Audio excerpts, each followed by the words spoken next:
Passiamo velocemente, senza l'ansia, però sapendo che alle 18:30 c'è un altro appuntamento importante che di solito è gradito ai partecipanti agli eventi, c'è un aperitivo qui sotto e quindi ecco, abbiamo anche questo impegno da onorare.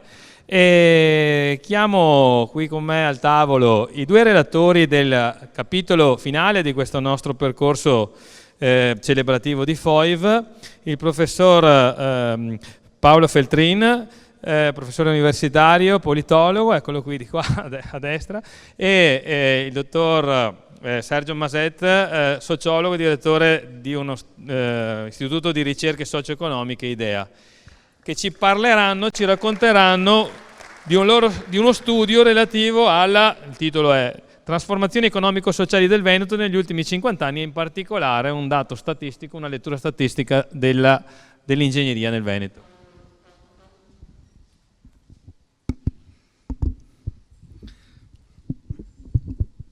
È questo? Sì, è questo. Buonasera a tutti, grazie. Allora, in realtà io chiedo al nostro moderatore qual è il tempo, nel senso che 20 minuti. Perfetto. Allora ci tariamo sui 10 minuti. Io festeggio in realtà in questi giorni i 25 anni che lavoro con Paolo Feltrin, il quale nel corso della serata ha iniziato, ha detto guarda che scendiamo da 20 minuti, 15 minuti, 10 minuti, adesso probabilmente io mi tarerò sugli 8 minuti, vediamo se riesco.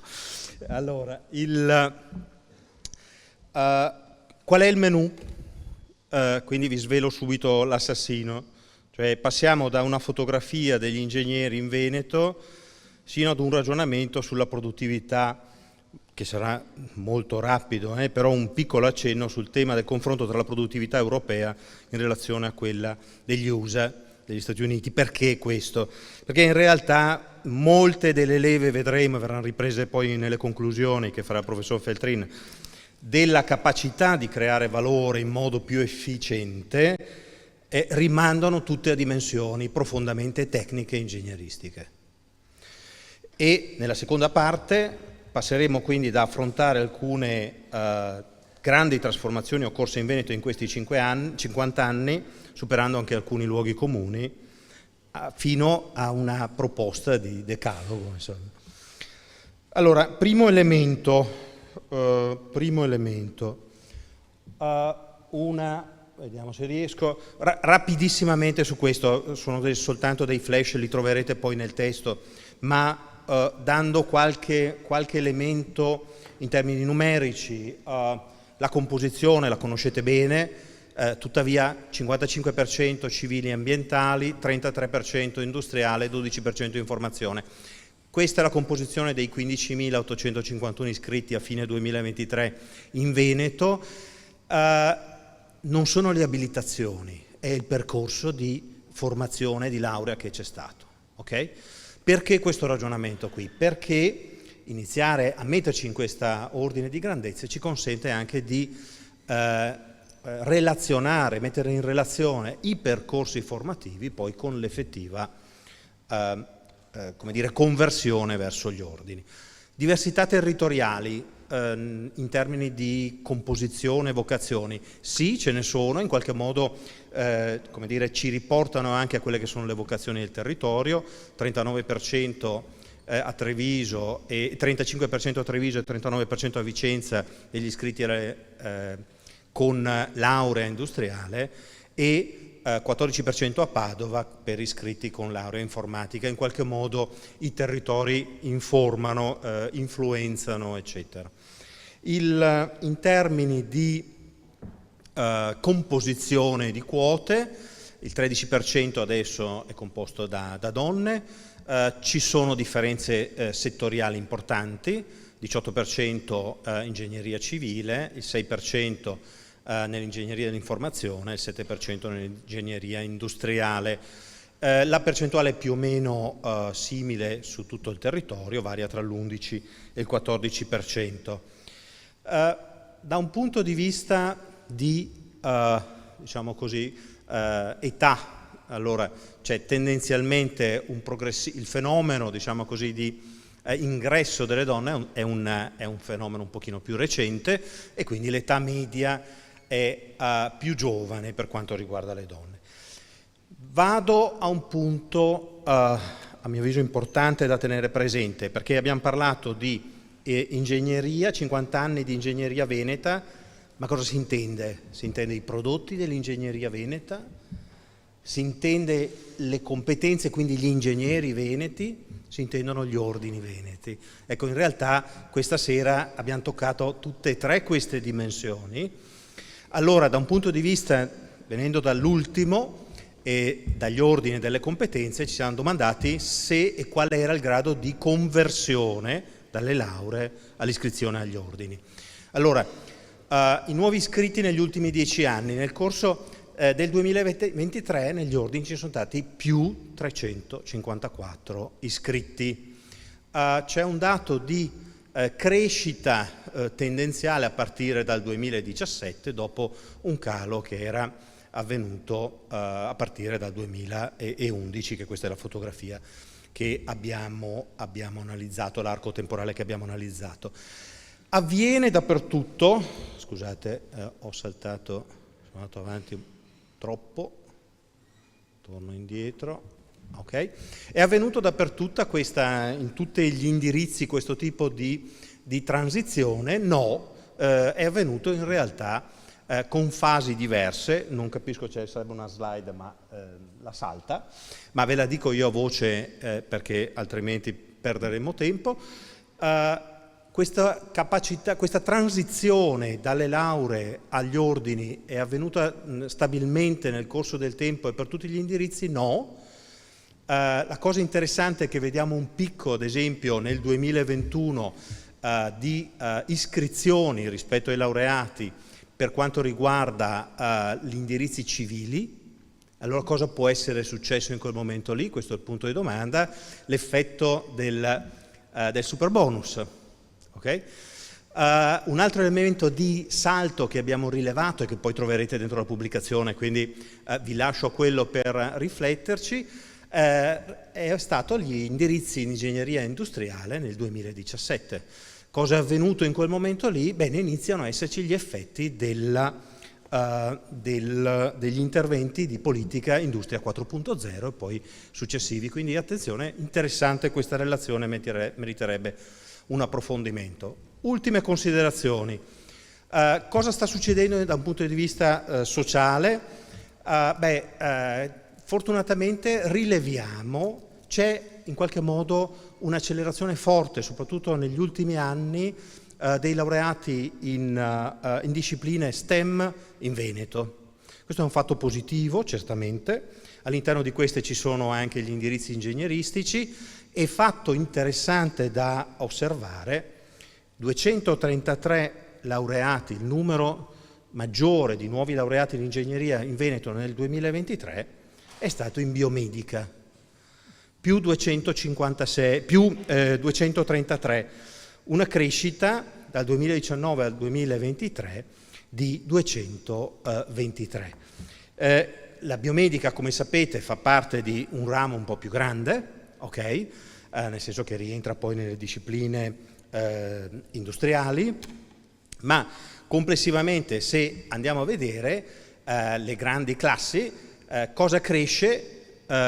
Più 256% in ingegneria informatica e tecnologia ICT, più 143% in ingegneria industriale, di cui cosa troviamo? Biomedica, troviamo dentro aerospaziale, troviamo dentro dell'automazione e poi via discorrendo.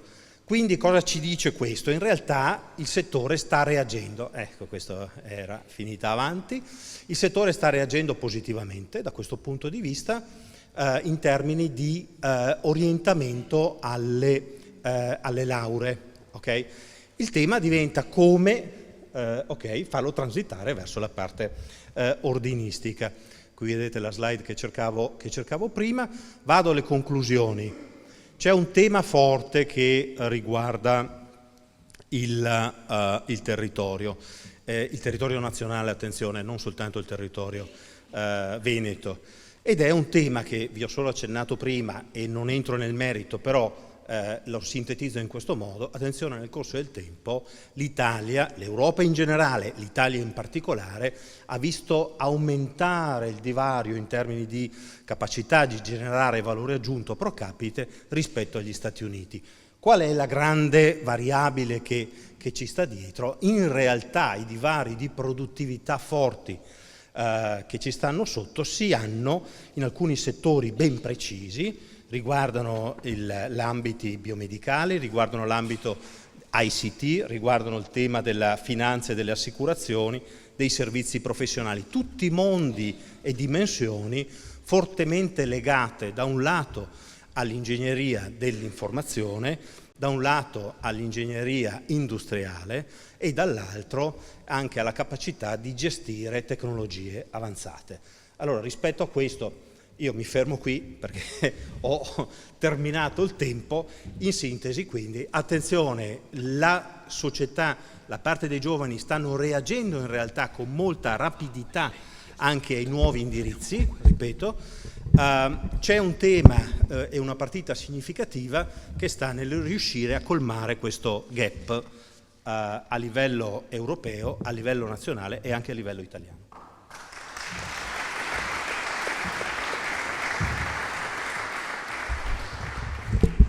Evito di usare le slide, se no perdiamo.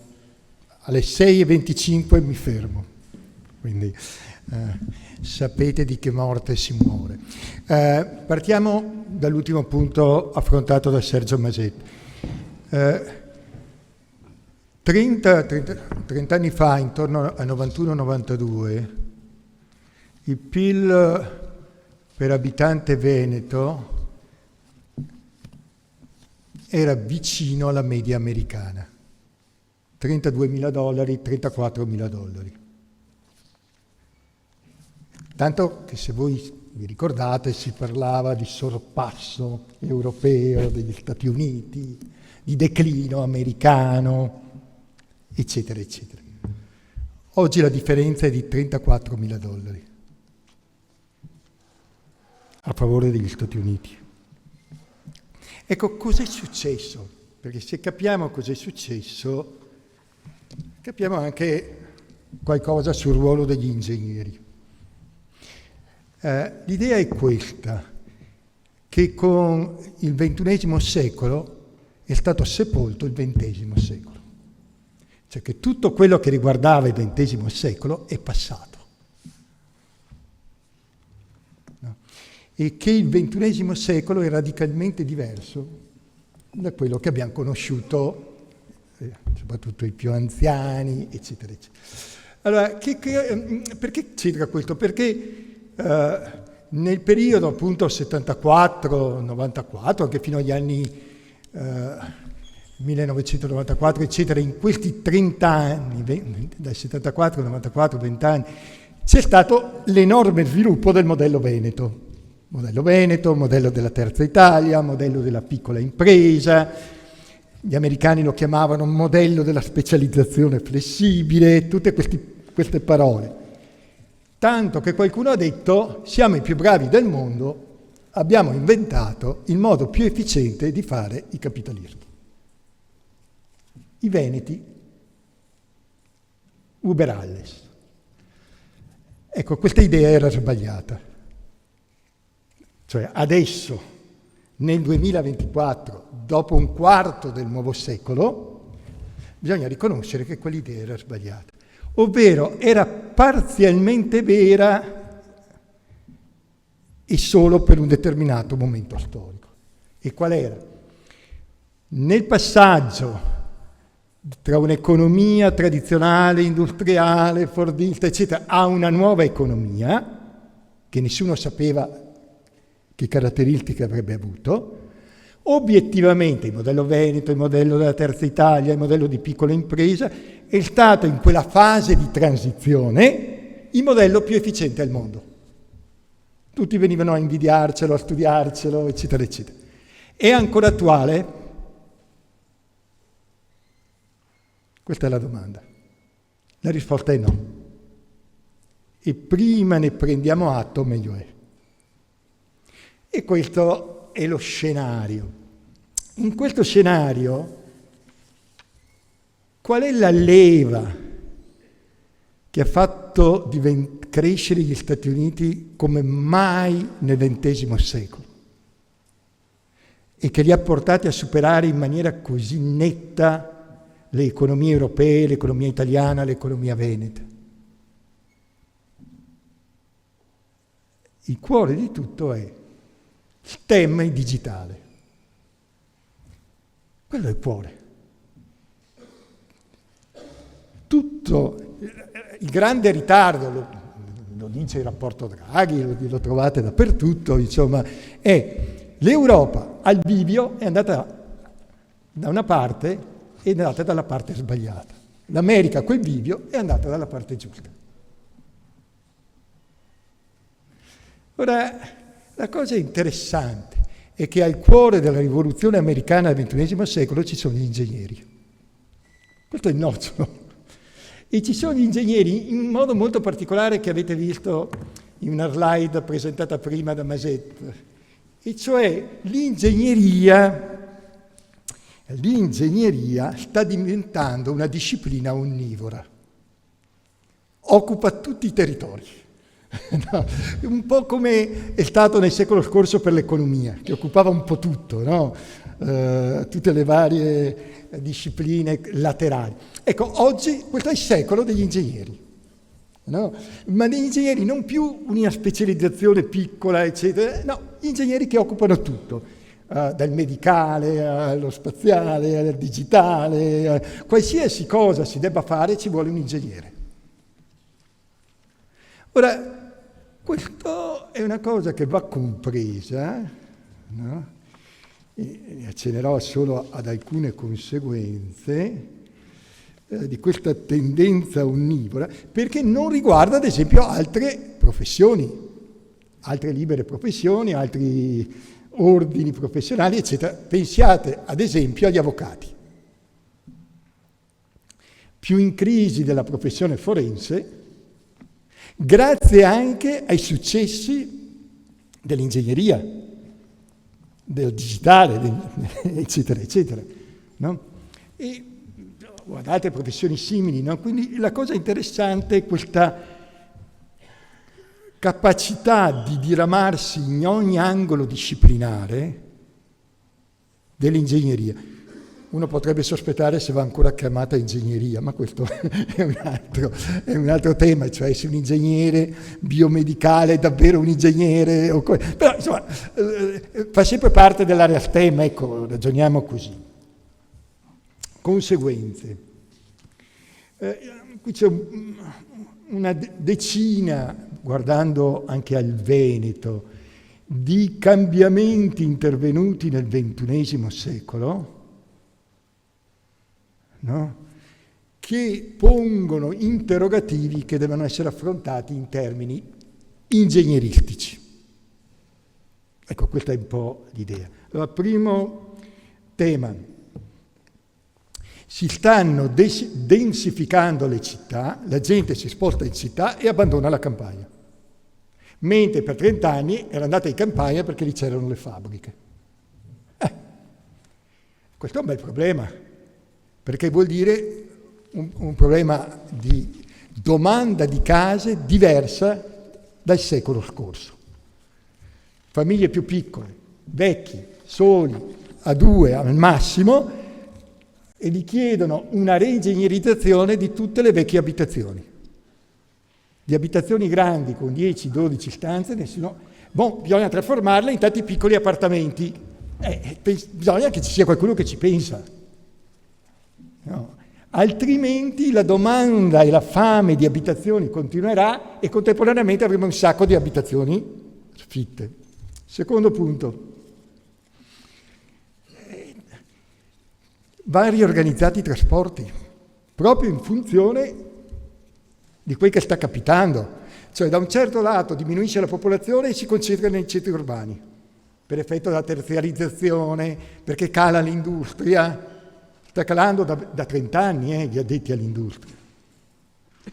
E quindi anche questo va riorganizzato, tutto il trasporto di vicinanza, di area metropolitana. del Grande Veneto. Terzo punto, la logistica. La logistica è solo un problema ingegneristico.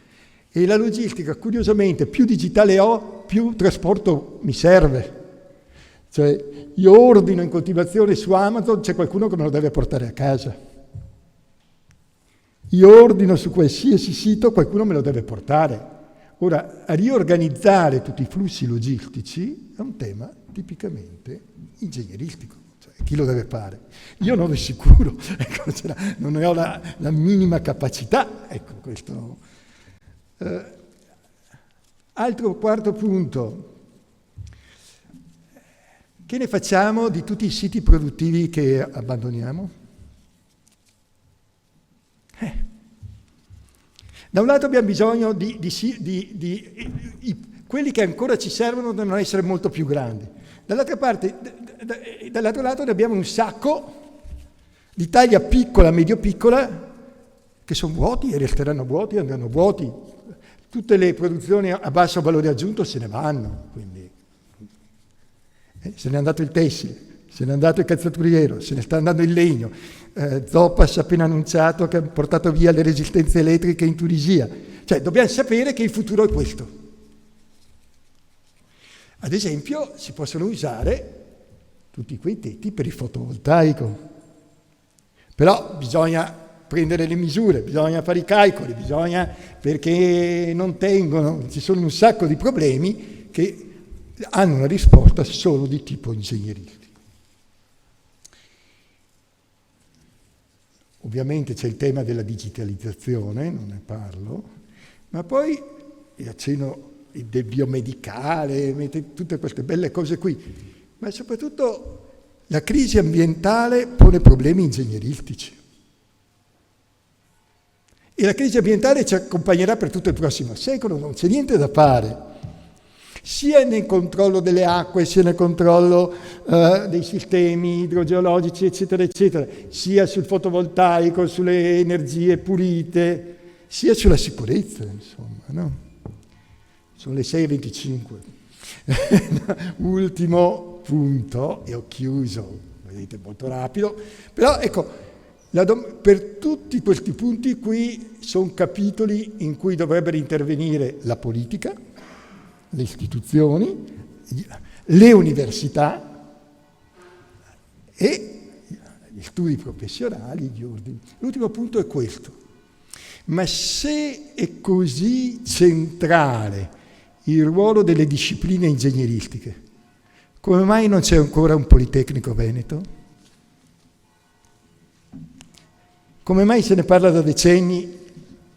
E questo, attenzione, mette in difficoltà il Veneto rispetto alla Lombardia, rispetto all'Emilia, rispetto al Piemonte. Proprio in questi giorni, come voi sapete, si sta discutendo di aprire un'altra facoltà di ingegneria a Verona. La domanda è: si può programmare o si lascia fare sempre allo spontaneismo? Grazie.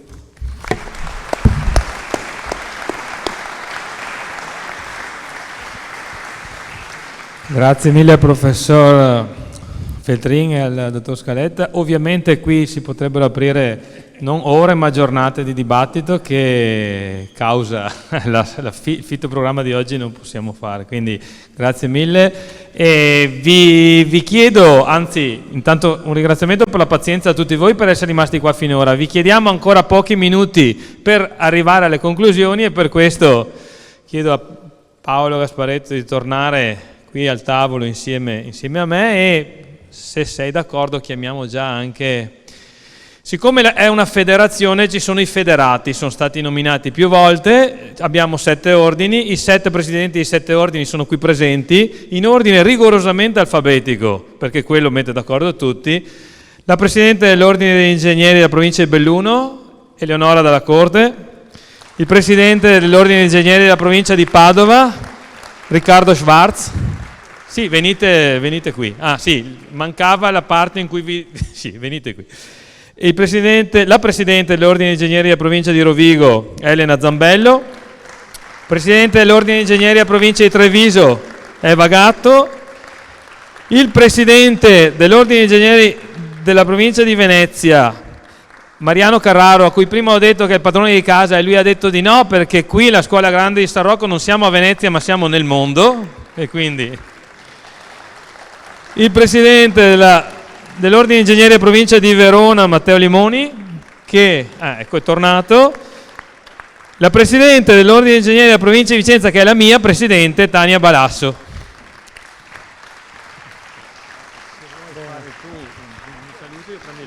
Sì. Bene,